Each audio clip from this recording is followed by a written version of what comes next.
Hello, hi, good evening, Meena. How are you? I'm good. How are you? Yes, let's check stuff out. Mhm.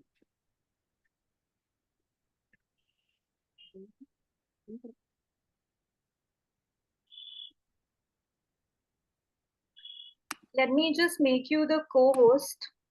Please.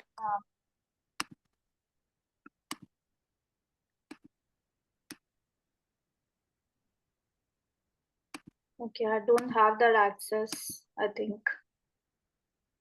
Mhm. Yeah, because actually the meeting is from Archana's account, though she had made me the host in the morning.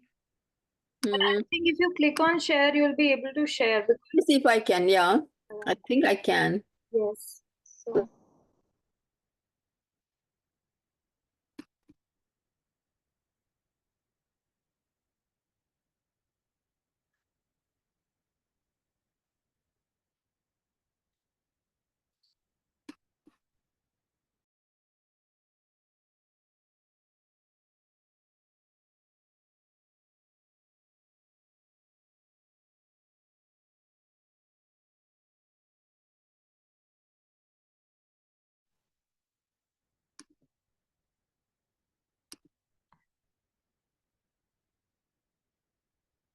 hello.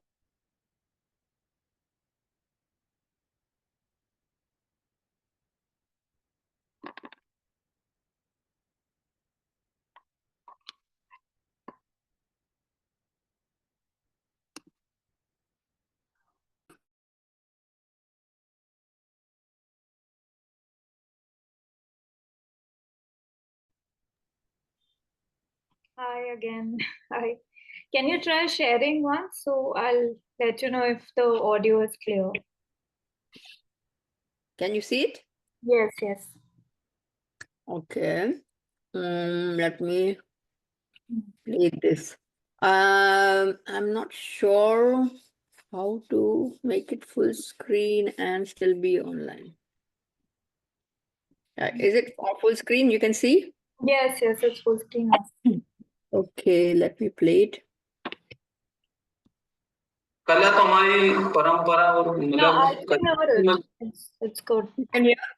Oh, कला तो हमारी परंपरा और oh, fantastic. Very good. Excellent. So, yeah, what is set? Hmm.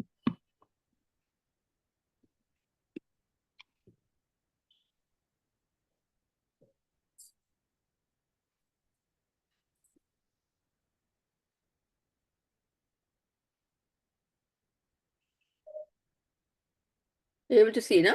Yes, yes, it's really beautiful though. Thank you. Ah,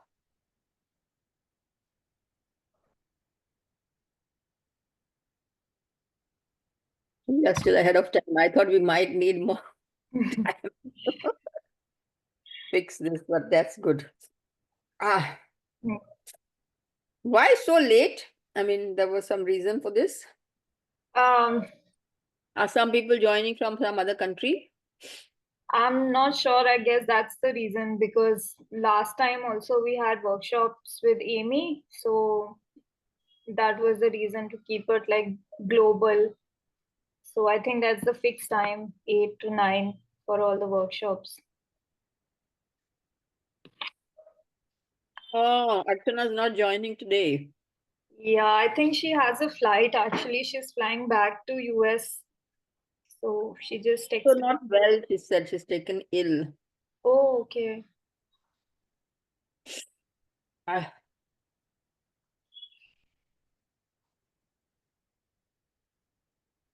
Hello, hi Vanshika. We'll just begin in some time. hmm. Hi. Yeah. Uh, Hello, Hello. ma'am. I think I'm the first one here. Ah, you. Where are you from? I'm from Rajasthan. Nice to meet you. You let me know when we can start. I'm ready anytime. Yeah, let's actually the time is 8, so we'll just wait for 2 more minutes Wait after for- that. So more Yeah, people yeah. can join in. 5 minutes. We give it 5 minutes and then we Yeah. can. Well, I'll put my phone on silent. Mm.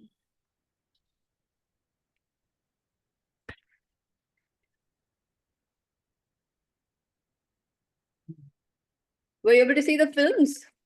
Yeah, I watched them. Like I watched them on TV. I think everyone has watched them. I share the links also. Yes. Oh, good. That's nice. Yeah, because we won't have too much time to, actually see the film. And I really like them. Yeah, it was a amazing experience to watch them. Same here. work done by other people. I'm just putting it all together. Mm. How did you? It's a very.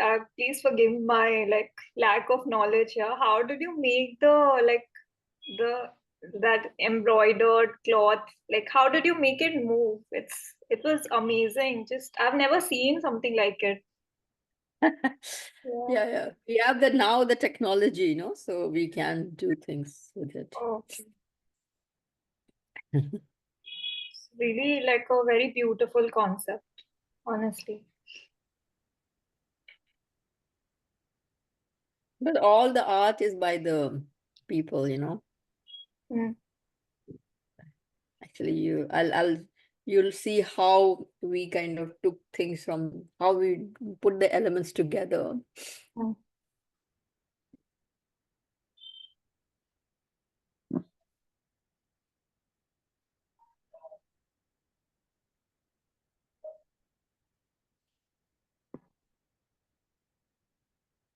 How many are we expecting to join? I think we are a total of 21 fellows, so I'm hoping everyone joins because no one has given any, no one has declined the invitation. So the time was 8. I think let's just wait for 5 more minutes. Sure, sure. Yeah, I'll let you know. You can turn off your video if you want. There's no- Okay, thank you. Yeah, I'll do that. I'll, I'll just call you.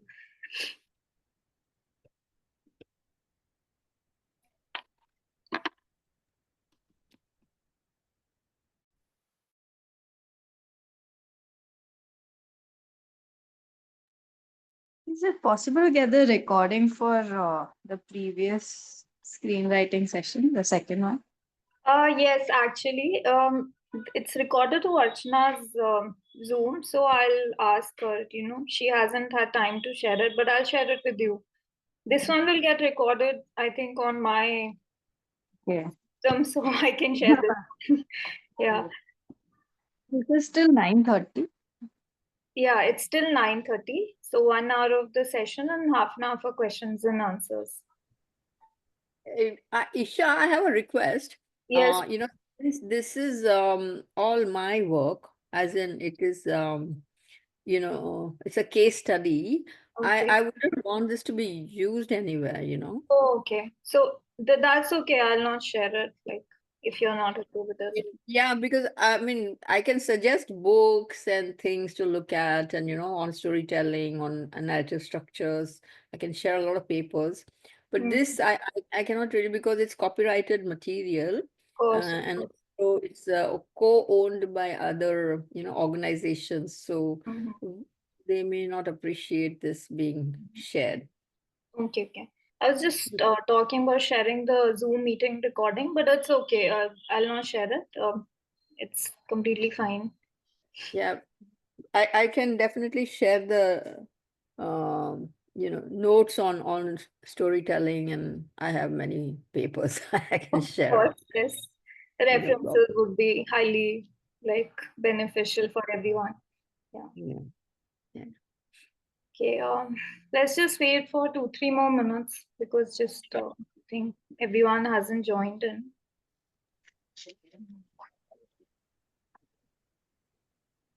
I'll just ping on the group as well.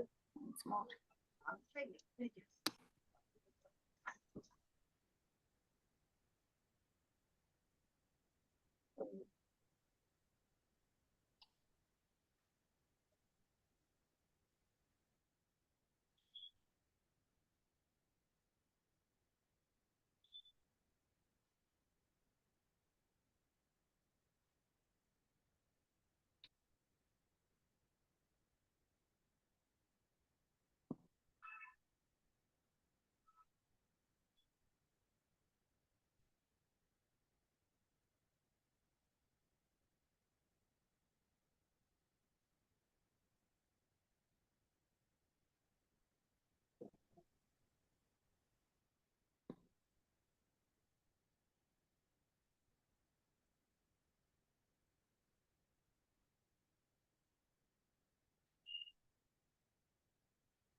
Hi, Nina. Should we begin? We have around 19 of the participants. I think just 2 or 3 are yet to join us. I think we can start. We can join Yes. us. Yeah. Yeah, I think that's pretty good. Hi, everyone. Hi, Mm. everyone. A very warm welcome to you. And thank you, Nina, for being here with us and for sharing your time. I think Nina needs no introduction. She wears many hats, but I'll still try. So, as you all know, Nina Sabnani is a very acclaimed filmmaker, animator, and also an academic. She has taught at IDC, IIT Bombay, and also at National Institute of Design. She has made a lot of national and international award-winning films like Mukund and Riaz. And there's so much about you, Nina, that I can't really condense it down. She also won the Ram Mohan Award for an excellence in animation in 2024. And I'm really honored on behalf of GUI to welcome you to this session where you will be sharing your insights about storytelling based on the two films that we've seen. So I'll leave the floor open to you, Nina. Thank you so much again for being here with us. Thank you, Shah, and thank you, Gui. Such a a funny name, but yes. Yes. And thank you all for being here at this hour. I'm happy. I hope you had the chance to see both the films. Yes, because I don't think we have time to see the films on this platform right now. But I chose these two films for two reasons. One, I thought I don't know anything about AI, so I'm not going to touch on that at all. I'm just going to talk you through the process of my work and the ethnographic approach I use, and also will talk about each of those films. I think what we might do is we'll take one film and not in the sequential order in which it was made, but in the way I thought would be interesting for us to discuss. So I'll start with the film Hum Chitra Banate Hain, which is more of a linear narrative. So maybe I will talk about, the story structure and things like that. And then we'll at the end of it we'll have a little conversation. You may ask me questions, you may have some comments to make, whatever, we can have a talk, and then I will go to the next presentation rather than do all at once. And then how is that sounding to everyone? Okay. Sounds good. Okay. Great. So let me start. Are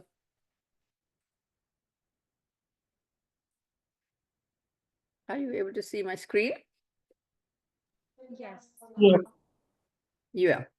Okay. So just so that I'm not distracted with my own face, I'm going to put my thing on my sound, sorry, only the video. Stop video. Okay. And I'm going to turn this off. All right. So, so this is the film Hum Chitra Banate Hain, We Make Images, which I made in collaboration with Bhil artist Shev Singh. He is from Bhopal, no longer lives in the village, but he is from Jhabua. Oops. Oh, no, it goes. Did it move? Yeah, it's on the second slide. Why do the wheels paint? Oh, good. Thank you. Thank you. Thank you. So, no, I sometimes, I keep talking and then others have not even seen one slide move. So I'm just making sure. So I came across the work of the Bhil artist quite by accident, really, while I was on a holiday in Odisha. I had made films with other communities before, and so it was not surprising that I was excited to work with these artists. Also, around the same time, I was lucky there was a call for proposals from Tata Trust at IIT Bombay, where I could hope to get some funding. Now, whoever funds a project also expects certain goals to be achieved. So this project brought together the filmmaker and artists from the Bhil community in Madhya Pradesh in an effort to create an awareness about the place of painting and visual narratives in this community, as well as to explore digital media as a way of reaching a wider audience for stories from the margins. It is a challenging terrain to traverse because it does throw up ethical issues of what prompts us as outsiders to do this. Is it an appropriation of sorts, and who do the stories belong to? Who should be involved in the conservation, preservation, as well as dissemination of their stories? Is the community interested in sharing them and reaching out to a larger world, or is just us? Are we decontextualizing or museumizing their art from their life by placing it in such a different frame? So, is it something they want, or is it our desire to find an indigenous art form with which to make animated films? So, I mean, these are the kind of questions that were popping in my mind. Should it be the community or others who see some value in it, or should it be a collaborative exercise? So, I took it as a collaborative exercise in conserving an intangible heritage. So the stitches speak, I was invited to make by the participants, but here I was curious and I was approaching this person myself. So it was really serendipity when in 2013, when I was holidaying in Odisha, I ran into Sher Singh, the Bhil artist. So he had displayed his breathtaking paintings made up of dots. I had heard from a colleague that the Beals have several interesting stories about water and water conservation. So I asked Sher Singh if he would like us to work together on an animated film. He was 35 when I met him, and he could we could converse in Hindi, but he had not seen much of cinema, let alone animation, though he knew of them to be cartoons. So he was not quite sure what I was suggesting, but he accepted my invitation to come to Bombay with a friend to do a workshop for us. We asked them if they had any stories on water. They said, we don't know any in specific. We could ask our elders, he said. It was during this time that we asked them why they painted. It was not a premeditated question, really, if you ask me, but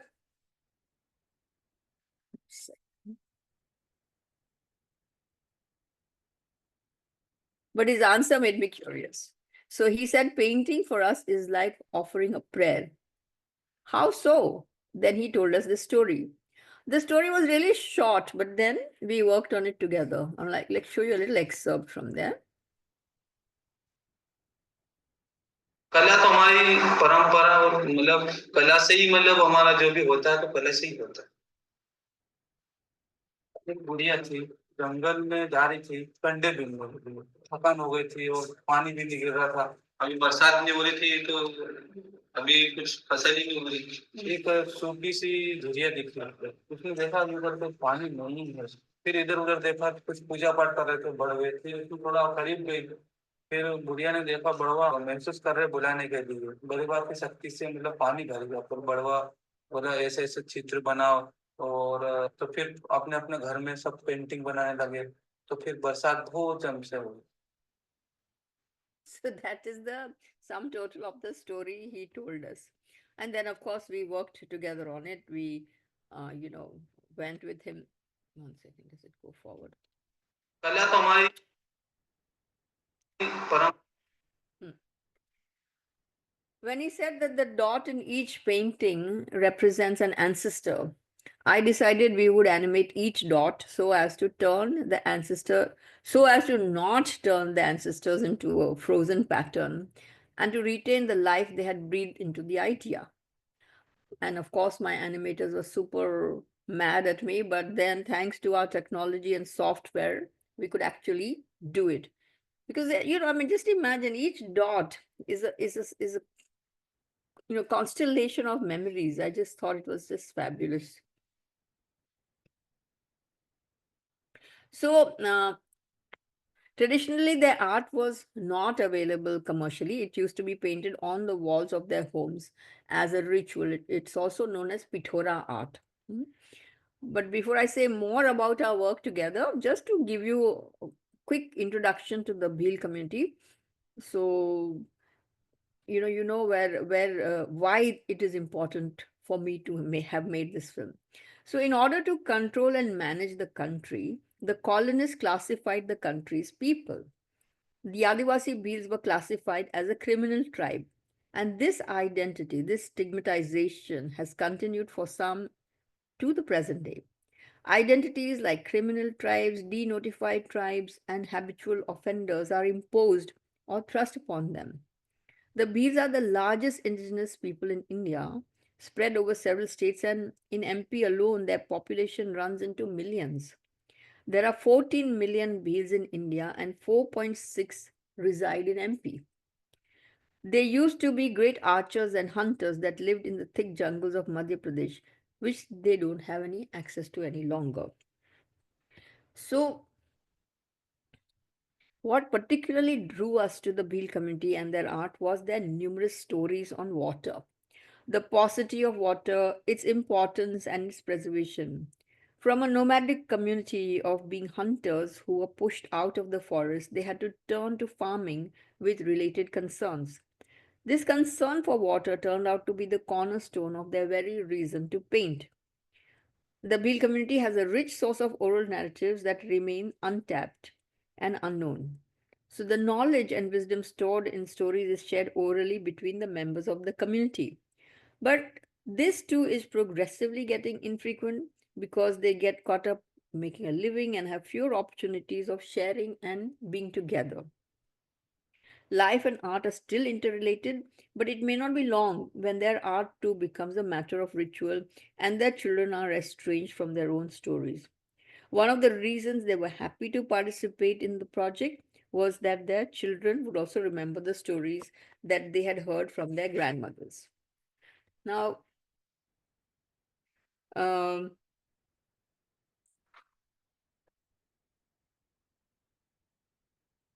the artists, besides Sher Singh, we also came in contact with some of these artists.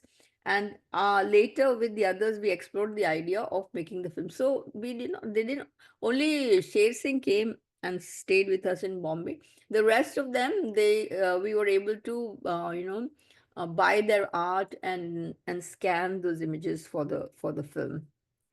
For them, ancestors play a very large role in their lives. Every festival is celebrated through paintings on the walls. Water is scarce, it has to be brought from far off places. Farming involves growing corn. Corn is not just food for sustenance, but it is also inspired the painting style of the dots. That's what one of them told us. And you can see this art reflecting in the observations. Whatever they see around, they're very documentary oriented, I felt, you know. Um, Traditionally, their art was painted, on walls, but they began to paint on paper and canvas when Swaminathan came in contact with them and intervened on their behalf. So here's a glimpse of the storyboard. I could not, I mean, I can't put the whole storyboard on this because it's very huge. But what was for me, I like to work with the original itself, and since they already had their paintings, it was quite nice to make the storyboard with the actual thing so that we knew exactly how the film was going to look. We had the ratio and the format, everything worked out, and so no distortions or anything could happen afterwards. Here's the story glimpse. Then we also added some of our own elements bit to the narrative. For example, this thing, the snakes and the turtles making holes in the ground, because they're so beautiful, these artworks. We somehow thought we had to bring them into the film somehow. And so we asked Sher Singh if that was okay. And he said, yeah, it is possible that, we learn from the animals. So it was quite sweet of him to, like let us use this. We actually took his approval on many things, at every stage of the process. So, um, including script, storyboard, and he actually made many valuable suggestions. Like we were calling Bhuri Amma, we were calling her Bhuri Bai, and he said no, Bai has a different connotation. Please don't use that, and many other things. He said don't use this, and he actually drew a lot of stuff for us, which he thought we not getting it into the film. And when it came to recording, he actually was very uncomfortable speaking into the mic, so was generally very self-conscious. So we explored the idea of a professional voice, and he was relieved and approved the voice we chose, which was Raghubir Yadav. And also when we decided from whose perspective the story will be, and that the rooster will be, alive to tell the tale. How this idea came, because when we met his father-in-law, who's also a shaman or a badwa, we joked with him and we said, "Oh, you must be eating so many murgas every month."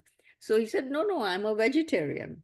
So then we said, "Oh gosh, if you are a vegetarian, then what happens, So to the murga." So he said, "No, we just pluck a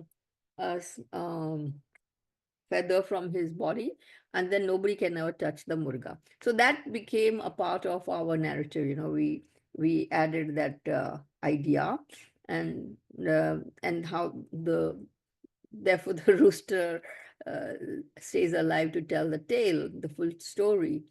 And in fact, I asked Sher Singh, what shall we call the film? Ek Murge Ki Kahani? He said, nahi, nahi, nahi. No, actually, I never suggested the name first. I asked him, what do you think we should call the film?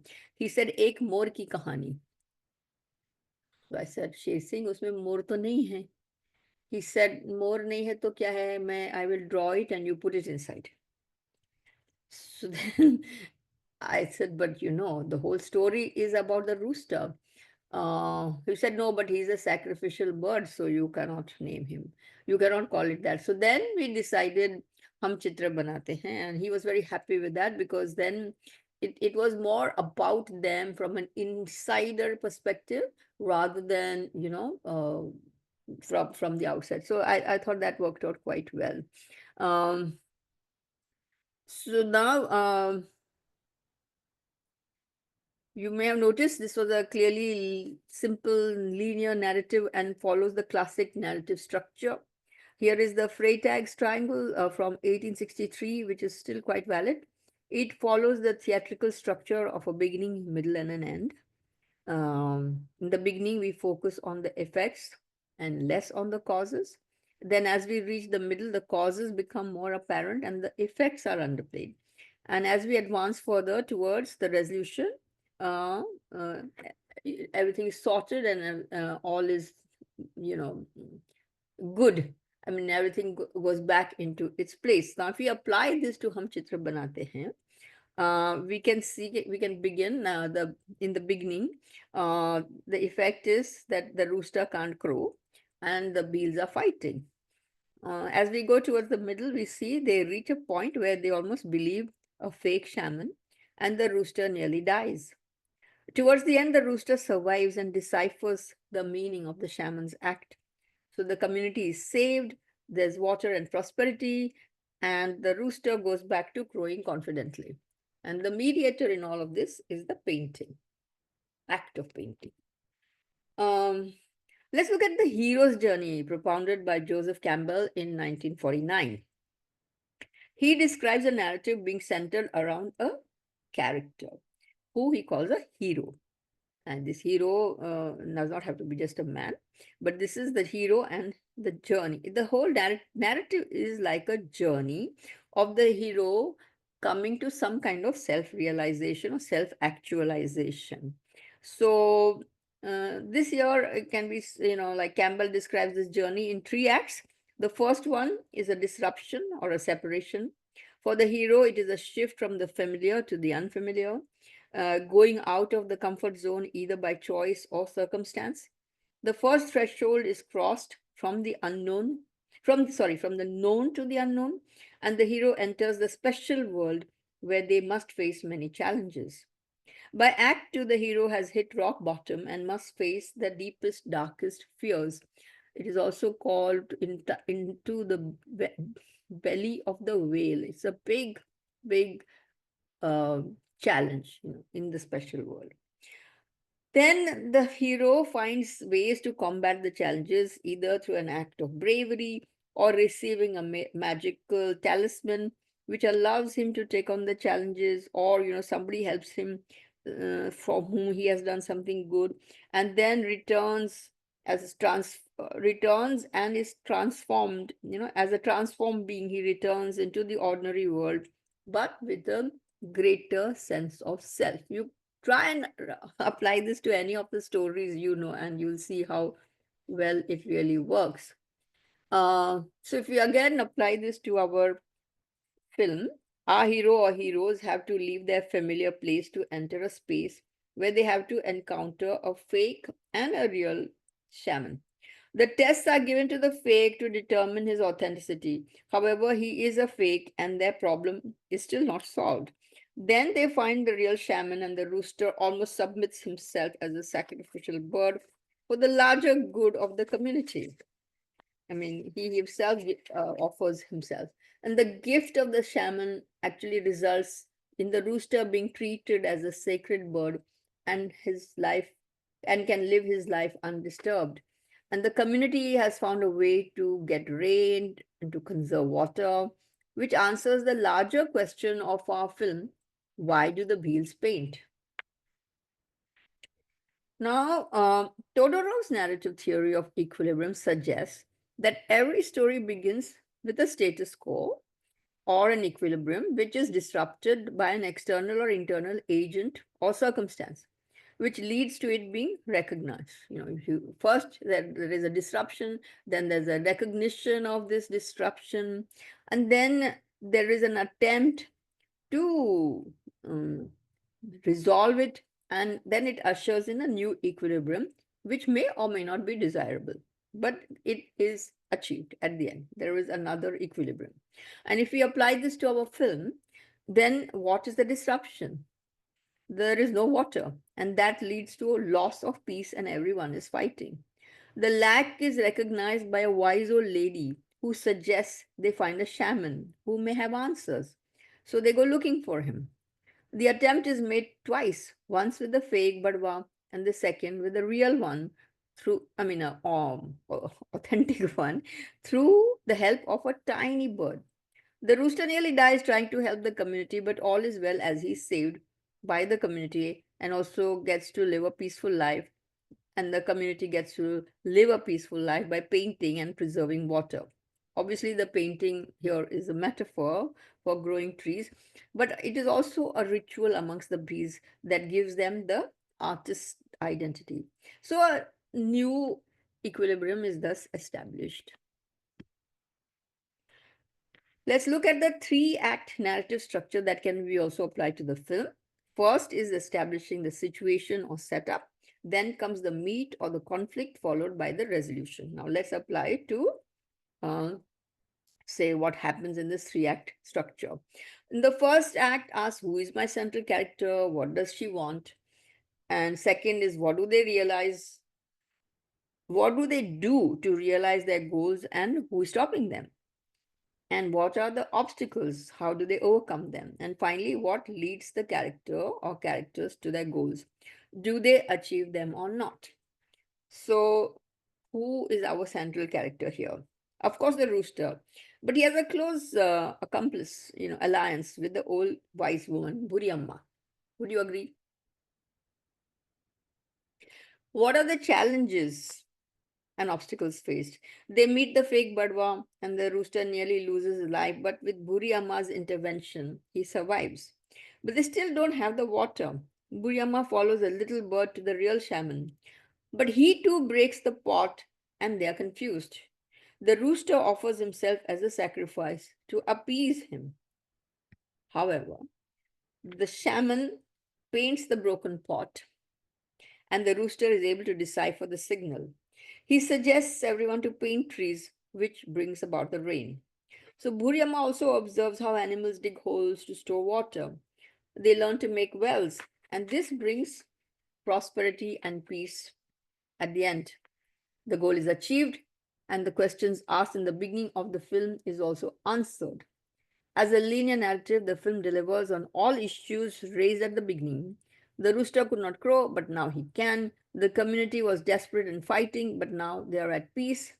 All mediation done by painting and the wise old Buriamma. So I can stop here for a bit and we can take questions.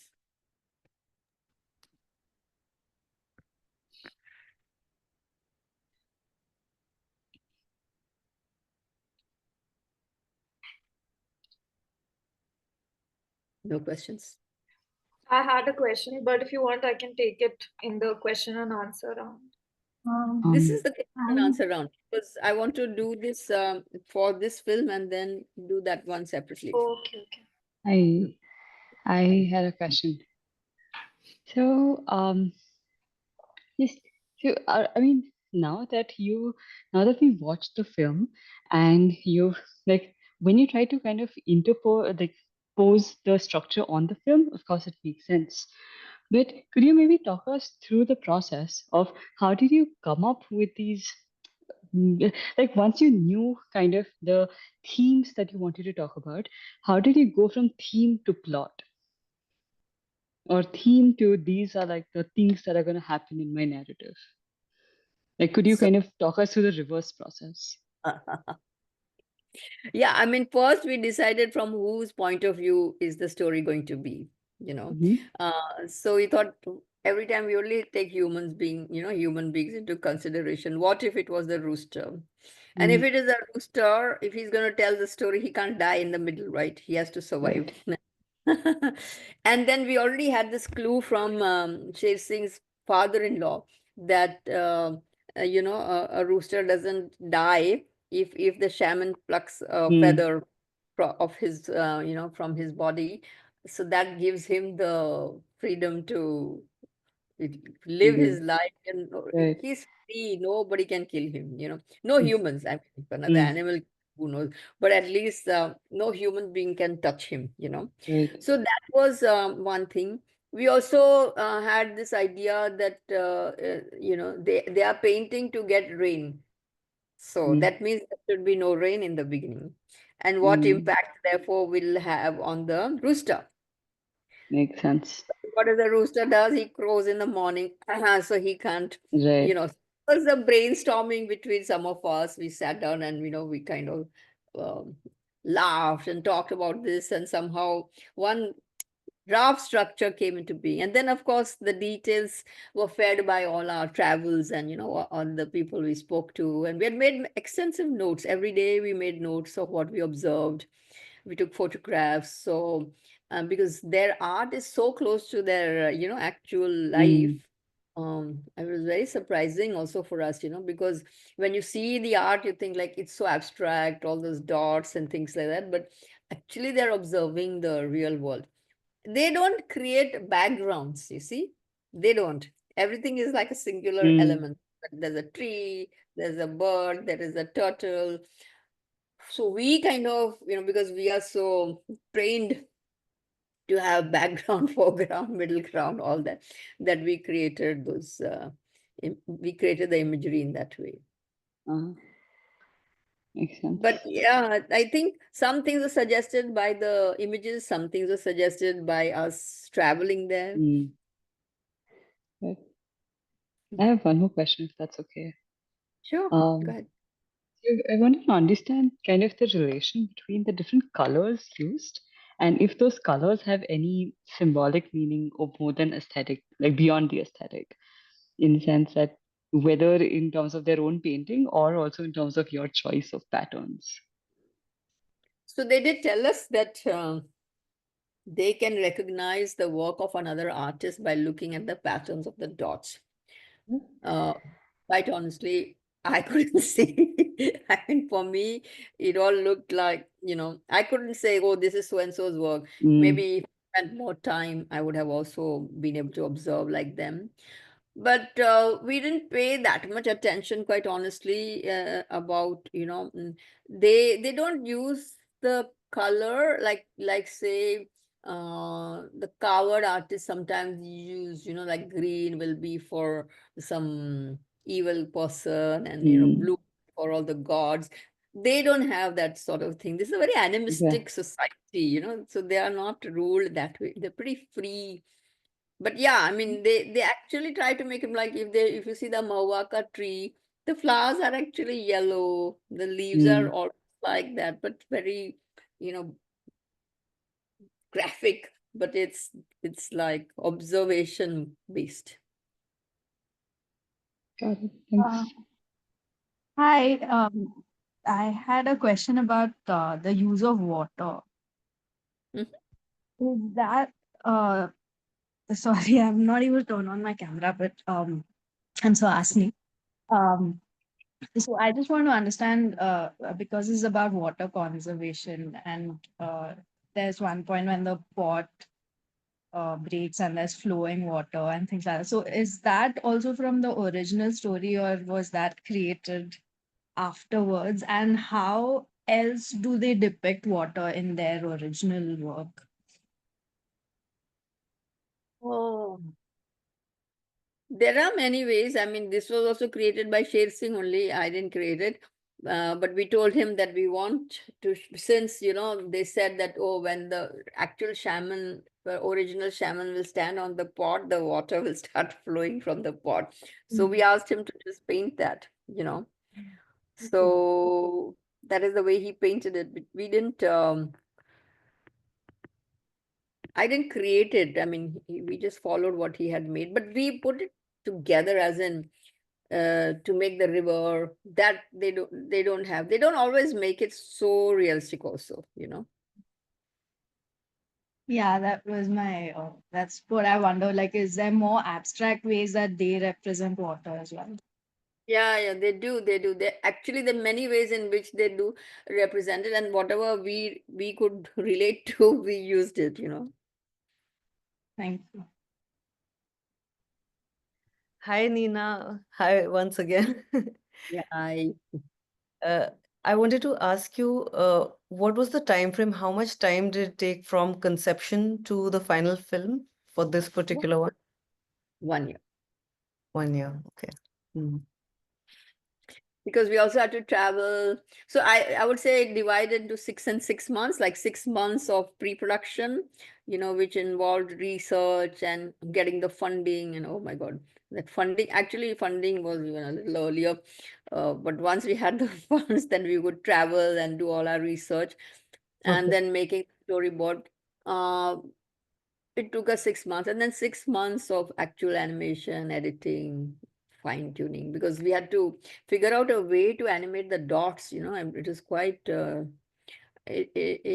was laughing and telling you, but actually, it took us almost a month to figure out a way to animate the dots Wow. and everything animating. Yeah, but it makes a huge difference, you know. It's everything Yeah, is alive. yeah. Yeah.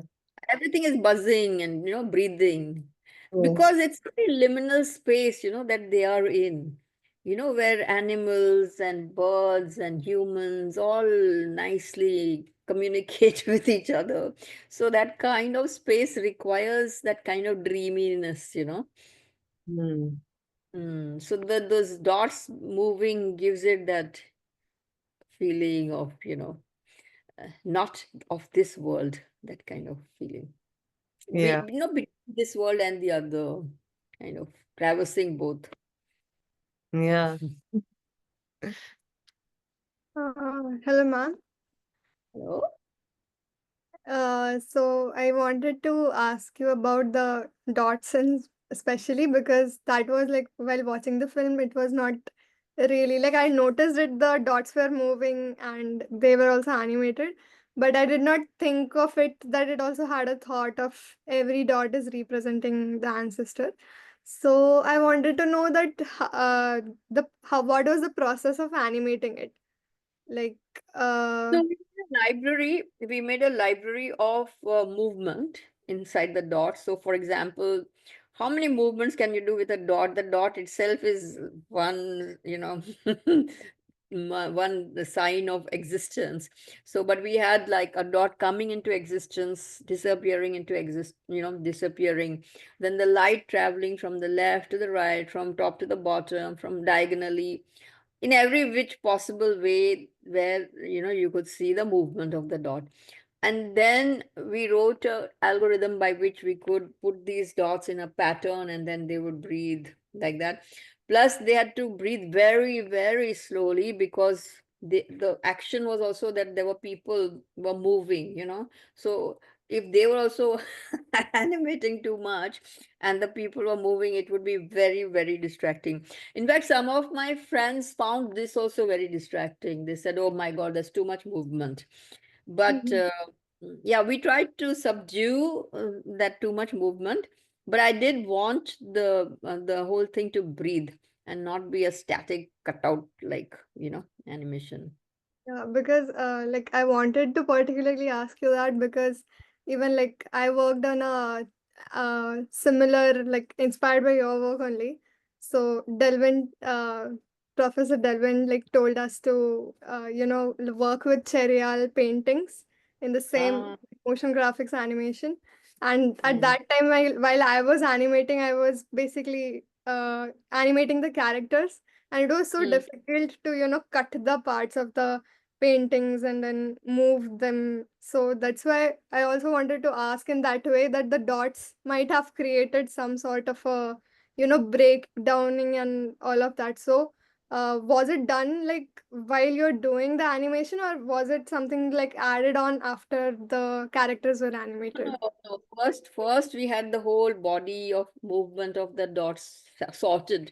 Then only we animated because they had to sit on every body, no? Yeah, okay. So it had to be. Um, for your Cheryl thing, you could try, the mesh tool in After Effects. So you can move it nicely without it looking like a cutout. You can try So that. like, the problem was that Charial painting has a thick border, and while you like do it in motion graphics, it like cuts through the edges which we have, or the line is made. Like that animation is done now, but yeah, it was inspired by the course you took here at IIT Hyderabad, experimental animation, if you Okay, remember. Yeah. I do. Yes, I do. Nice. Hello, ma'am. I Uh, Katyayani here. I had a question in terms of the because you did share questions about like concerns that you had initially, that whether this is appropriation or what does it mean or what doesn't mean, what it does not mean. So on the same lines, I was wondering if your collaboration with the community is also like a longer term project. Like, do you often go back to working with them or Yeah, creating with? we created a website for them so that people could contact them, and I am in touch with Sher Singh. We do talk off and on, and during COVID we talked a lot more because he really needed a lot of support, and we did a lot of online workshops for him so that he could somehow survive the time, because now he's got his job back. In COVID he lost his job at Manav Sangrahalaya, and but then after his mother passed away, she was also at Manav Sangrahalaya. He got the job back. So he's doing fine because once they are a part of this Sangrahalaya, they go regularly for exhibitions and he's able to sell his work. Plus, a lot of people now know him because of the film, and they call him up, and they many took his number from me, and they commission works from him. He did a whole cave for Abhay Mangaldas in Ahmedabad. He just went there. I don't know. I don't get into it, but I just connected him to the people whoever wanted to. So yeah, it's a commitment we made, to each other. In fact, he asked me one day, आप मेरे लिए ये सब कर रहे हैं, आपको कुछ मिल रहा है? बोला, बहुत मिल रहा है, don't worry. He was so worried about me. We did a book together. He gets the royalty for the book. And he didn't understand what is royalty. He was saying like, they never took my paintings, so why are they paying me? So I said, because your paintings have been scanned and now it's the book. And the book is so many copies, so you get a percentage of each sale. So he's shocked that every year some money goes into his bank account. So that's, yes, I feel our responsibility as filmmakers is not just to just make a film together, even in the purest and the most sort of collaborative way. I think there has to be, it can't be so transactional all the time. It's got to have that human kind of support in some way. Not helping him. I'm not giving him money or anything. Just just the way somebody helps me, like, okay, Nina, come and do this talk or do that kind of thing, which is equal, which is, more dignified. I feel that everybody deserves that dignity. Thank you for sharing. Because the first time I saw Bhil art was actually at the Bhopal, what is that place called? Manav Sangralay. हाँ वहीं पे.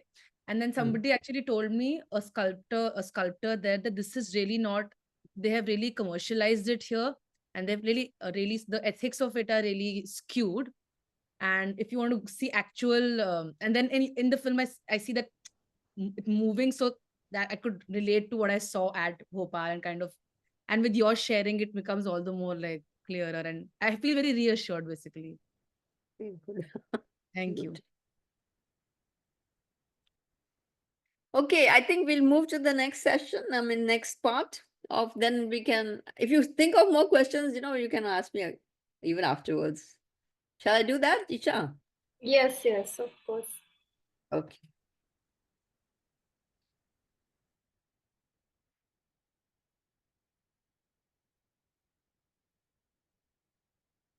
Oh, I was supposed to shut this. Sorry, sorry. Mm. Mhm. I didn't close this.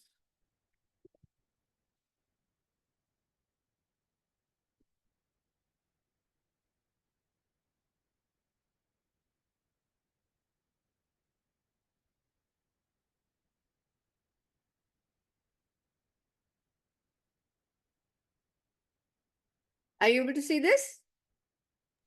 Yes, yes. Okay. It's on my screen. Yes.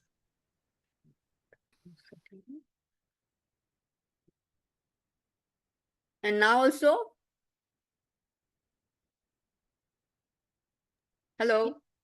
Yes. Can you see the full screen? Yes, it's visible Yes. on full screen. It is full screen, right?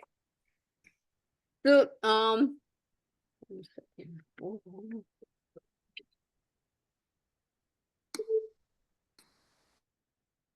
So now, this film was commissioned by Kala Raksha with a clear brief to make our audience realize that the art of embroidery by the women of Kala Raksha was as artistic as the work of any formally trained artist. So we were also to raise questions around art and craft. But before we get into the making of the film, I want to just go over this idea of what is a story. Before there was a written language, there was the story. Story was the primary means to make meaning of life through an ordering of time and space. How many books have you read in your childhood which began with once upon a time in a place far away? So the question is, what makes a story and not information? And how does the story work? Is there a structure? We discussed some structures. What about elements? Stories traverse time and space, where time is negotiated by memory and space through imagination. And through memory, imagination, and language, the story creates a consciousness of the world. So, a story is knitted together with some of these elements.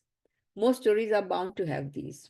So, I thought let's start with applying this to the film Tanko Boleche. So let's start with the theme. The theme was a discourse between art and craft, and how the artisan creates an identity of an artist. So it's a journey of the artist towards self-identity. It's an acknowledgement of their intellectual activity and also celebrating their art and passion. The events of the theme were so many. It was, the war between India and Pakistan, the movement of people, the migration and its challenges, and the difficulties faced in being accepted in a new place, how to make it a home, and then how the craft also evolved along with the people. Um, the plot was non-linear because we were dealing with so many themes and events. So I used the format of a conversation to digress from one topic to another. It is always possible to shift gears when we are talking, and it never seemed like a big jump. In fact, in our culture, nobody is allowed to finish their sentence. There's always somebody interrupting them. Conversation is always interrupted. So actually, it was easy to therefore knit all the events together in this kind of using the logic of the conversation. The setting was Sumrasar, where none were born but or raised, but they came to call it home. So there are many multiple journeys of people towards Sumrasar. Then the film takes into account multiple point of views, as there are multiple narrators. So we have either people talking about themselves or they're talking about the others. We have four main protagonists or characters. I call them voices because here voice is being treated as that which has been unheard so far. Even our title, The Stitches Speak, or Tanko Baleche, suggests that the artists have now got a voice. So we have Judy, Prakash, Rani Ben, Meghi Ben. Meghi Ben is somebody who came from Ratnal and settled in Sumrasar after her marriage. So this is one of her pieces, which we had to scan. Mind you, it was a really tough job to do this. Then Rani Ben, who also came as a refugee and settled in Sumrasar. Rani Ben came with her son, Prakash Bhai. Unfortunately, he has passed away. Uh, and then there is Judy, who came to do research but then stayed on in Sumrasar and co-founded the Kala Raksha Foundation with Prakash Bhai. And our process was collaborative. Each day we began with tea and conversation, and by mid-morning we were talking about work. Now let's talk about the how and what and the final process of making the film. I'll go through each one after the other. Our design process went like this. We began by spending a lot of time gaining their trust, having small interviews, which we were allowed to record and sometimes also videotape. Uh, we transcribed all our recorded conversations and identified key sentences that brought about their concerns and themes. And then these kind of rereadings gave us insights into how to read the images and to use them in the storytelling. So you can see we wrote V for voice. Whenever I have to start working on something, I think about it at night. So this is also the beginning of the film. This was, on some day Rani Ben must have said this, but we used this to start the film with. So at the same time, we started to scan their artworks on a small A4 scanner they had. It took quite some time as the pieces were almost 7 feet long and 4 feet wide. And we had a limited hours of power supply. It was also the month of May when we were working. And they also appreciated our efforts and supported us wholeheartedly, I must say. And we scanned each one separately, and then in Photoshop they were stitched together. And then again we took all the elements apart because we had to remove. I mean, in order to animate, we had to extract each image separately. So it was quite a tedious process, but it had to be done. We had no choice. We also identified the elements which we would use. Now, for instance, they did not have a scene like this, but they had many stars in several places. So we scanned them, then we cleaned up the background in each one on Photoshop and then composed them in this way. So we also made a library of all individual elements. They had made images of Judy and Prakash Bhai, but they had not made any self-portraits. So we requested them to make them. And they were very, few images actually that we asked them to create. Our goal was to use whatever they had created. And this was very interesting exercise because Maggie Ben made this her self-portrait and she took it back. I thought she was angry with me, but actually she had forgotten to put the white bangle over there, which she said defined her from her community, that made her a part of the community. So, when people make how they want to project themselves, it's very, very interesting. It's not just a, mimetic exercise, it's also, cultural and social. I mean, I learned a lot from this exercise. Um, the storyboard we used, was created using elements from their artworks. Here is a glimpse of the storyboard. Uh, Again, because the art was already done, our storyboard used the exact images with sizes and formats which were retained for the film, including the pans and everything. Part of the process was also to appreciate the context. So here you see the white rectangle. It actually stands for the desert they crossed in the night.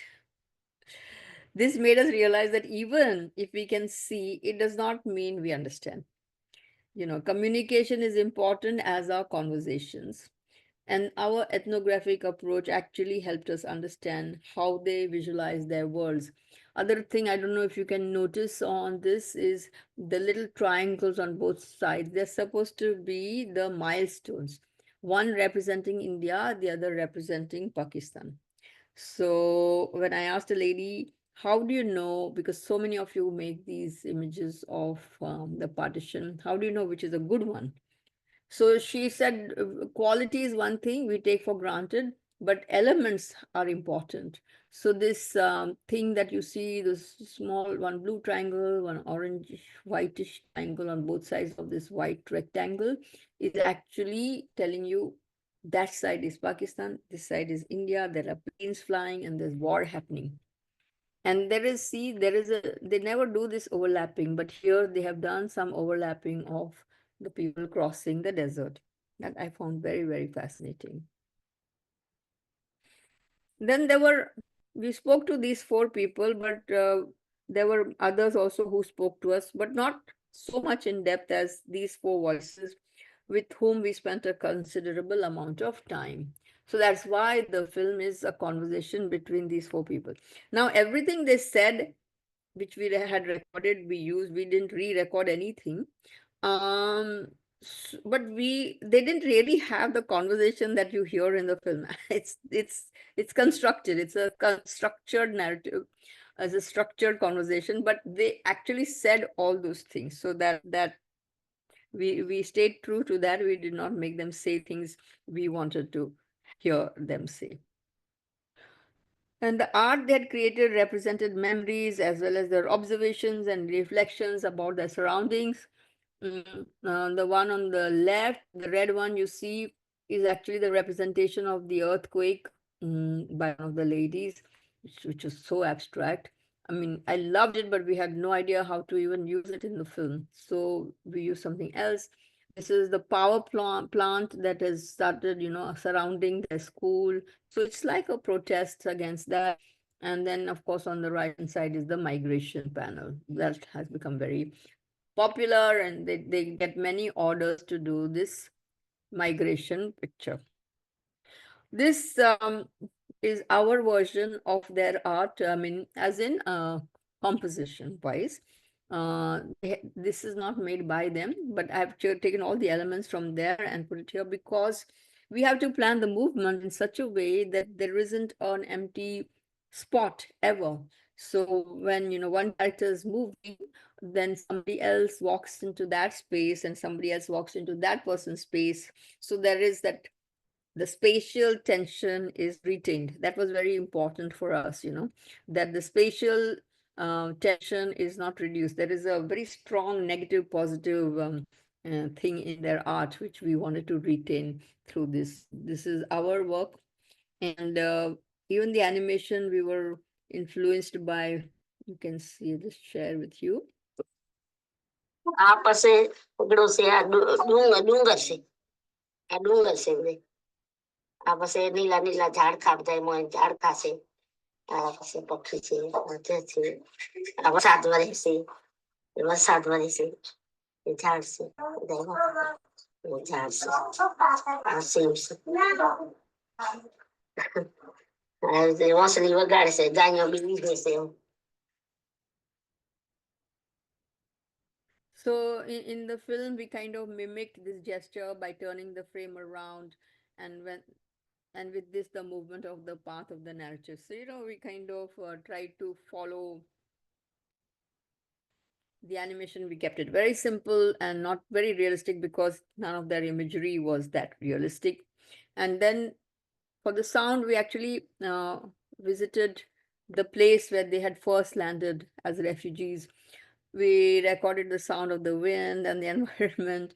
They were actually reluctant to come to us, to accompany us to these places, as the real geography still invoked sad memories of displacement and isolation. So the landscape acquired these qualities for us as well. Even the place has changed over the years, the hills were as they had depicted in their art and gave us new insights into the way they translated places and perspectives in their visual language. So we used actual sounds from this place, although the music was created in a studio. And again, for in terms of orientation, we tried to retain, the way they had visualized them. You could see that some figures were at right angles to the frame, some walked upside down, some were mirrored sideways, as in the case of the bullock cart. We did not interfere with the orientation of the images in the cloth and the animation, and animated that depiction just the way it was.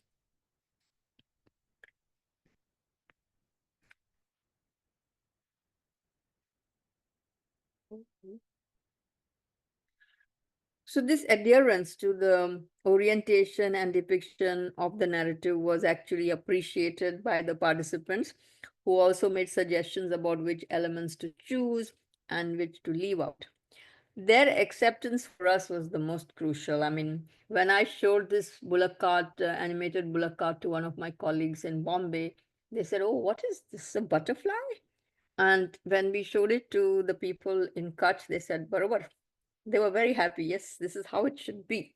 So I think finally the acceptance from them is very important. And for me, when Maggie Ben called me and to say, "How did you tell our whole story in just 12 minutes?" For me, that was the biggest compliment. And I think if they can identify with their stories, then I think we have achieved something, and it also speaks to others, I feel. So I will stop here and then take questions.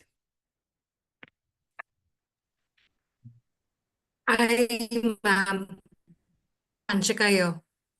Hi, Vanshika. First of all, I just wanted to congratulate you and your team on doing such a great job. This was like my favorite story among the two. I like this more because of how what Maggie Ben said, that how you showed those characters, and what you chose, that these are the things we want to include, like because you must have talked to them extensively. So by the time I was done watching the movie and you showed their pictures, I thought I knew them. Like by looking at their faces, I really thought I wasn't looking at a stranger. So great job on that. And I'm very interested to know what drove you to working with these communities in the first place, and what has that done to you personally and your expression of self through filmmaking. Thank you. That's a lovely question. Uh, First of all, I was very fortunate that they contacted me to make the film. Judy Frater, who was then still with Kala Raksha as the founder member of Kala Raksha Trust, as well as the school Kala Vidya Kala Raksha Vidyalaya in Kutch. So I had made a film earlier called Mukund and Riaz, which is based on my father's memories of migration, and I had done it in textiles. So when they saw that film, I had shared it with Judy, and when they saw that film, they said, "Why can't you animate our we have also made these stories, why don't you animate?" And they thought they would just send me 4 pictures, and I would sit in Bombay and animate their story. And I said, no, this is not my way of working. I have to know them. I need to talk to them, to know. Just because they have made something, it's not necessary. Just because I can see does not mean I understand it. So I need to know what they have tried to do here. So of course that meant, traveling and being in Bhuj and Kutch, and, going to Sumrasar, and talking to them every day, and, seeing them. We would just ask them to, okay, can you show us your work? Can you tell us what you were doing here? And that sort of a thing. So it was a long process, but actually for me, it really shaped the narrative, because earlier they only wanted to talk about Kala Raksha, that it's like a promotional kind of a thing, and where we would talk about, this is art, and there is, this whole fight between art and craft shouldn't be there. So I felt, okay, instead of that, just let the story kind of imply that, rather than, and while they were showing us their work, they were also remembering other stories, of migration and things like that. So I thought that what happened to them was as important as to what they were creating, because that was informing their work. So, so I think, and I had just started my research journey myself. I had just started doing my PhD in Bombay, and I was introduced to ethnography. And so for me, this was like a big turning point in my work processes, I must say, which has now kind of informed the rest of my work in that sense. And also, anything that I now do follows that kind of a process of engagement, and, trying to understand what is it that they're trying to do, whether I'm doing illustrated books or I'm doing my filmmaking. um, I am following that kind of a thing. So I guess that was a very, very, for me also personally, it was a very enriching experience, because I belong to a community that doesn't have a state in this country. Sindh was handed over to Pakistan whole and soul. So when the Sindhis came into India, they during the after the partition, they really had no sense of being of, because I till today somebody asked me, where are you originally from? Like, hey, stop it. I have I I don't have a region that I belong to, but you know, Gandhiji called us world citizens. So can you be happy with that? And going to Kutch, speaking Sindhi with the women over there, was very wonderful, because I actually felt like I was talking to my mother, or my family members, because they spoke the same language. And uh, in Hodka, especially, not so much these women, but, Kutch gave me that sense of some kind of rootedness, I must say, not fully, but, something. And so I think, and the people are so strong and very different, I think, from so many people I've ever met. After the earthquake also, they were not they were not looking for sops, they were looking for work. It's very proud people. So I kind of identified with that culture, and it really made a big difference to me. And I think it really gave me a sense of self going there. That's beautiful. Thank you for sharing. I also have a question, ma'am, a very small one. how did you decide upon the narrative structure that, whether to go with a linear one or a non-linear one? Maybe because there are too many elements here also, So just like your process. Yeah, this also in for this film, we used the conversation because there was no other way I was able to, they wanted ye bhi dalo, wo bhi dalo. You must talk about migration, you must talk about Kala Raksha, you must talk about the art, you must talk about their passion for their work. So how to do that? So we constructed each sentence in such a way that, okay, what does, when they say this in the conversation, what are the things we have covered, what are the grounds we have covered? So literally it was, while it seems like a casual conversation, but actually it's making sure all the things that they wanted were, a part of the narrative. And it's very Because beautifully, yeah, yeah, it's we had a very very big brief, you know. In fact, one person who saw the film said, "Are you should have just stopped it when they are integrated into India. Why did you have to talk about Kala Raksha and the design school and all of that? This film was fine halfway." But I felt that that is what they wanted, right? And so we ended on a very high note, where this lady, she says that "Ama to mane mat jaave." The way she says it, you feel like, wow. And they had made these firecrackers, in some other place, and we just thought, oh, let's put this here because this is like a celebration. How do you celebrate the work? So we use all these metaphors of celebration. And the woman say, actually she said some more beautiful things, but that time we didn't have the recorder on. Oh. She said one thing very nice, which Judy told me once, that, her husband told her, "Okay, if you do this kind of work, you're going to die." Because, she works in the dark and in the night, she's stitching away. So she said, if I don't do this work, I will die. It This came was so together very well. beautiful, but we were not there to witness or to record. So some things will remain, un, un, unsaid, but they are very amazing people, and they love what they do. They don't do it just to earn money. It's actually enjoying that work.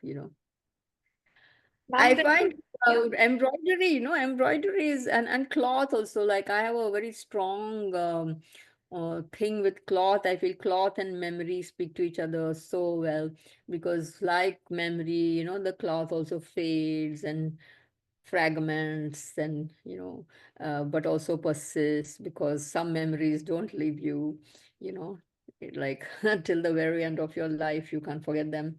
So and cloth has that thing, and like memory also, it can be folded, archived, put away in the attic. nahi bhi dikhega, you once you fold the cloth, you can't see the embroidery. It's hidden. So it has that magic. It has that uh, transient quality that memory also has. I see a strong relationship between that cloth and memory. Ma'am, there's a question in the chats also from Trisha. Oh, okay. Let me go there. My interest is a bit iffy. You mentioned how some locations were triggering and brought up a certain sadness for the artist. How do you navigate this as a filmmaker? Well, we did not insist that they come with us, but once they saw it in the film, and they were fine. And in fact, Prakash bhai said, I'm sorry I didn't come, पर मेरे को बहुत दुख होता है वहाँ जाने के बाद. So he actually spoke, and I thought that was good because he needed to also articulate that sometimes, even to accept that this is what makes me sad, rather than not ever say it. Repressed feelings are worse than expressed feelings, I think. So we did not we did not make them say things about it, nor did we ask them to, like record anything for us. If they didn't want to come with us, they said, but you go and see where we lived, aap jaake dekho. So we went, and yeah, of course there are times, you're right, sometimes there are times when it's a toss up between, whether it's going to harm them, hurt them, and it's very easy, you just don't do it. However good it sounds for the story, you just don't use it. As a filmmaker, that is your ethics you have to follow. At least I wouldn't. I'd made a film about my mother recently, and she told me so many things, but then she said, "Ye mat dalna, wo mat bolna." To date, I have not told anyone, nor is it in the film. It is their right. It is their story we are telling. They have a right to say what we should tell or not tell. Because sometimes they have a very good reason. They don't want more, fights and wars over something, that some memory might, trigger for somebody else. So let it be. My mother says that, let it be. We don't want to, gada murda mat ukhado. She says, let the dead be dead. Don't dig them out, no exhuming and all that. Just let it be. So yeah, you have to respect that. That's what I can tell you, Trisha. I hope I answered your question, Trisha. She's not there. She's there. Okay. Hi, Nina. I had a question. Yeah, Manoj. I'm Mantej. Yes. When did you actually decide that we'll not record, make them record anything more, and we'll just capture whatever they're saying? Because that is something, I mean, I personally have seen for the first time. And how did it not feel like you are missing something by the end? Like, as you said, that we couldn't capture whatever this person was saying. I feel like I would have felt like I would make her record it again, I would make her say it again. But how did you resist the urge to do that, to, make the story sort of more whole in the sense? Because, that's my approach. I work with whatever I find. I don't impose and I don't demand. Whatever is there, I will use it. I'll do what I can with it. I can do a lot with what I get. So you had it all planned, like you had it in mind before the project even started, like before you even went there? No. We were just talking. We were just recording things. And, it's only afterwards we said, okay, how are we going to tell this story? So we should, go back into what all they have told us. And from there, we constructed the narrative. So we didn't want to record again. And also, when you ask them to do, if you ever ask anybody to record again, it'll never come out the same. It won't be as genuine. It won't be as free and fluid. It won't happen. Of course, if I have scripted, like I do make other films with scripts, I actually write the whole dialogue and then I get a professional to, like in Hum Chitra Banate Hain, it was fully written. And then we had Raghubir Yadav actually, say it and record it in a studio. But he's a professional. He can do that. These are not professional women. They are just talking to us. We can't make them, they become very conscious, They'll say, "Are mere ko nahi karna." They can even tell you off, like, I don't want to do it. So you have to make do with what you have. So that's why you have to be very well prepared. You must have your questions. Oh, you should have asked those questions in your mind again and again and made a good listing of everything that you want to know, you want to ask, so that you don't miss out. Of course, you will miss out some gems, but then you also get some gems. You do get some gems also. So it's both ways. It works. I know it's hard, but then you have to you have to decide how you want to be with people, you know. Do we treat them as people we're just having conversations with, or do we then treat them as somebody you know, who are like actors in a story? We have to decide that. That's the call we have to take. Uh, I wanted to ask about uh, the process of taking consent from the people who are working on these things and the recordings which you have like captured and everything. So there is a I think more of when we go somewhere and like that, it more matters about the privacy of the people, and they are not very open to the ideas of experimenting with their own art because they think it is very traditional and all. So how do you have anything to like tell us to how to tackle that aspect of it? Yeah, it is not easy, because in this case it was easy for me because they are the ones who approached me, you know. So because they were funding the project. So it was all in their interests that we did what we did. But when I was working with the coward artists, when I was working with the Beel artists, it was not always easy, you know, because you are an outsider, they don't know you, they don't know why you want to know so much about their art and what will you do with it. So only time, like you have to spend time with people, like you have to gain that trust. That's the only thing I can say, because it takes time to, you know, establish that. It's just like making friends with somebody. You don't, you know, when you meet somebody for the first time, you don't ask them so many questions. No, you ask all very generic questions, and over a period of time you become friendly enough to ask more questions.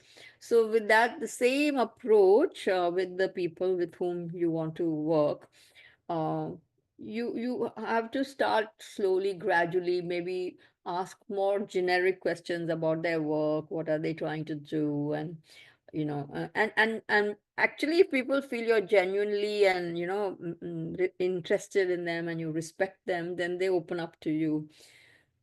um, I'm at a different age in my life, so you know, people talk to me.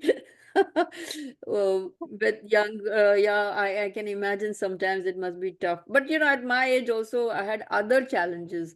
Like when I went to this person and he said, "Why are you asking me so many questions?" I said, "मैं student हूँ, मैं PhD कर रही हूँ." तो बोला, "आप और student, ha ha ha ha." He started laughing. So I showed him my ID. I said, "See, I am registered for my PhD." He said, "वो तो मैं भी छाप सकता हूँ." I can also print that. So I had those challenges of, you know, not being taken So, seriously. what do you think? What was the time span of like convincing them to and making them understand that you are actually working on, a project and they have to help you with that? This is what you are using the wrong words. Why should they help you? वो बोलेगा मेरे को क्या इसमें, what do I get out of it? You know, everybody looks out for what is it in for him or her that they should work with you, you know. If you had a project and you say, okay, like I approached one artist and I said, you know, there is a publisher who has a story, and you know, and she's asked me to do this book, but I would like you to work with you and your art. Then what do you think about it? So he said, what will I have to do? And he made all his conditions, you know. I said, sure. And then he said, I also want a one-man show of my art. So we arranged that for him. You know, we had an exhibition for his work, and he came and stayed for 10 days. Then we worked together on the project. And it was not easy because you know, everything we have to kind of lay it out for them, and you know, they do it. And then finally when the book is done, actually all the laurels go to him because he's the artist, you see. So those are the challenges. But yeah, I mean, they must get something from it. Either you're compensating them in some way or the other, either you're buying their art, or you are working on a project where they will get equal credit. Yeah. Because just it's like it's my PhD. It's of no something to him, like why does he care about my PhD, you know तुमको तो PhD मिलेगा, मेरे को क्या मिलेगा? That will be his question, So it takes a while, I mean, till they kind see the human side of you and you see the human side of them, and then everything is possible, But it takes a while. Like my covered artists earlier were very, they were like, हमसे इतना खरीदो, हमको हम ये नहीं करेंगे, हम वो, we won't do this, we won't do that. And now they're like friends, they call me and they say, I don't know how long you will live. I don't know how long I will live. We should meet once at least. And we actually created a project so that we could meet in Jaipur. We went and met. I told them, okay, let me do something. Somebody invited me and I said, please invite these people also, because then they can demonstrate the storytelling and all. So they were very happy and they took so many photos with me, because I think they think I'm going to die any minute. So they are like, जिंदगी का भरोसा नहीं, हमारा photo हम लोग को मिलना चाहिए. I want to meet you at least once. Then we started working together in 2006 and now we are in 25. It's a long time.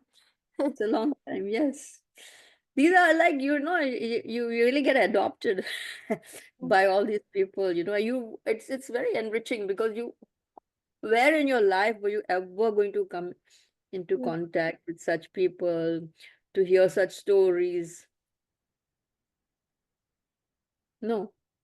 But I mean, he works as a manual laborer somewhere in the summer. They are breaking stones to make a road. Now, every time I cross something and somebody is breaking stones and making a road, I wonder if one of them is actually a storyteller, because he has to make a living, so he's doing that. Partly he tells stories, partly he does this, partly he works in somebody's farm as a labor. That's his life. But he tells these amazing stories.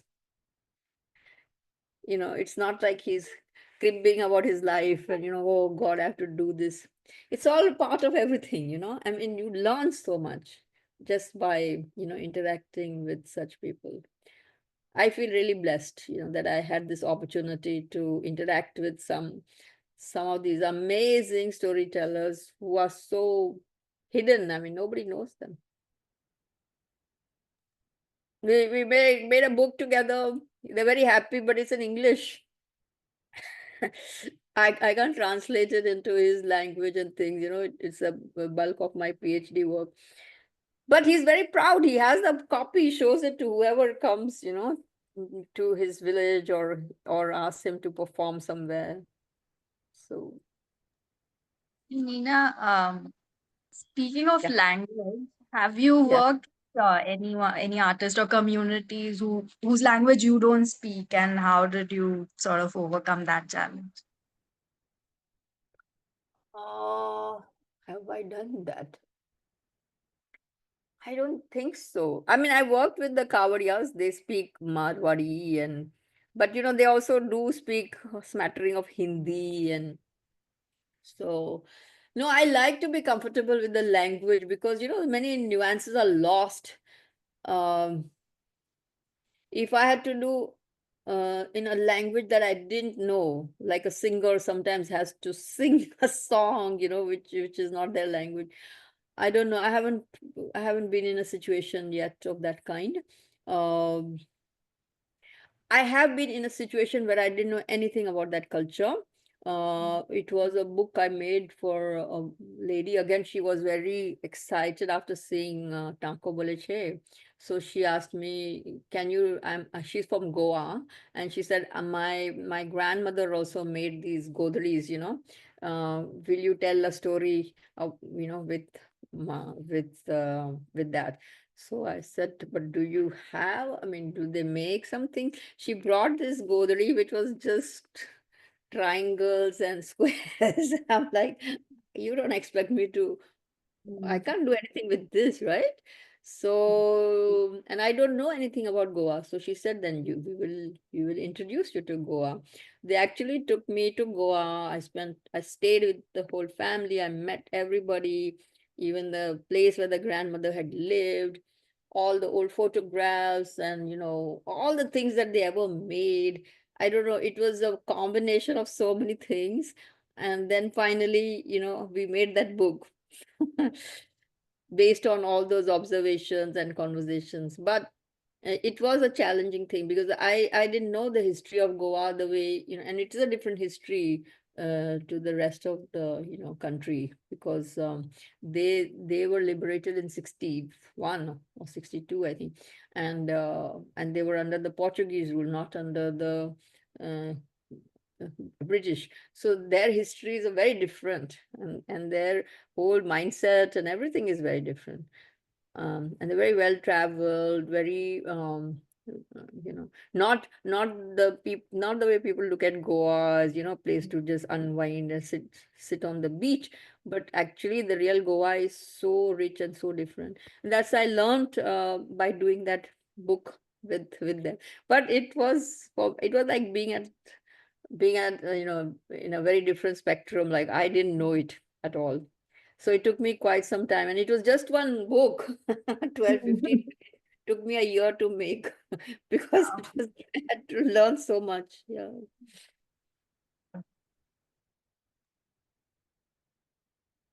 So Good. I think yeah. we have reached our ninth. Yeah, I think we can wind up if you want to take one more question. Sure. I mean, if there is one more question, I'm happy to take it. Does anybody have another question? I had one question. It's just a thought. It's based on what you were saying about the person, breaking stones, and like, does it sometimes enrage you to see that this beautiful art does not get the recognition it deserves, like not being in the mainstream? Like, Of course, that is why we are trying to do these yeah, things, trying to make it as a regular vocabulary, not as an exotic thing, but more as yeah, a everyday. Why can't we look at this art as an everyday art, not as, like how you see cartoons, you don't see them as, oh, they're cartoons. That's the language, visual language they have.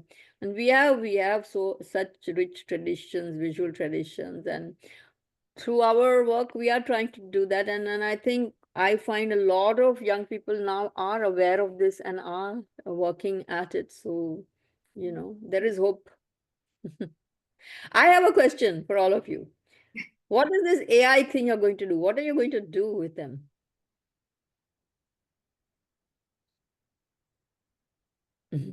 We are also learning storytelling through AI. Through AI. It'd Yeah. be interesting.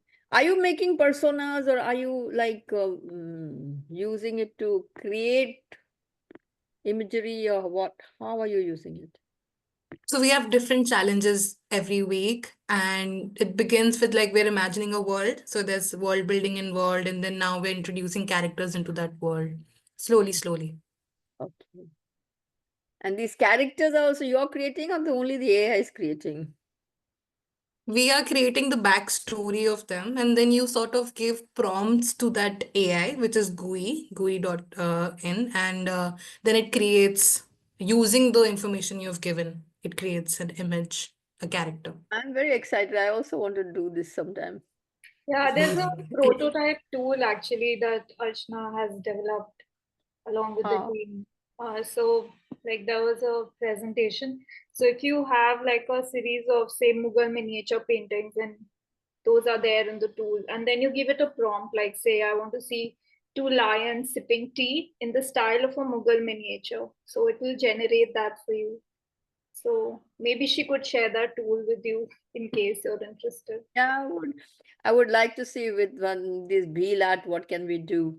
What would my artist want to do with it? Be very interesting. Hmm.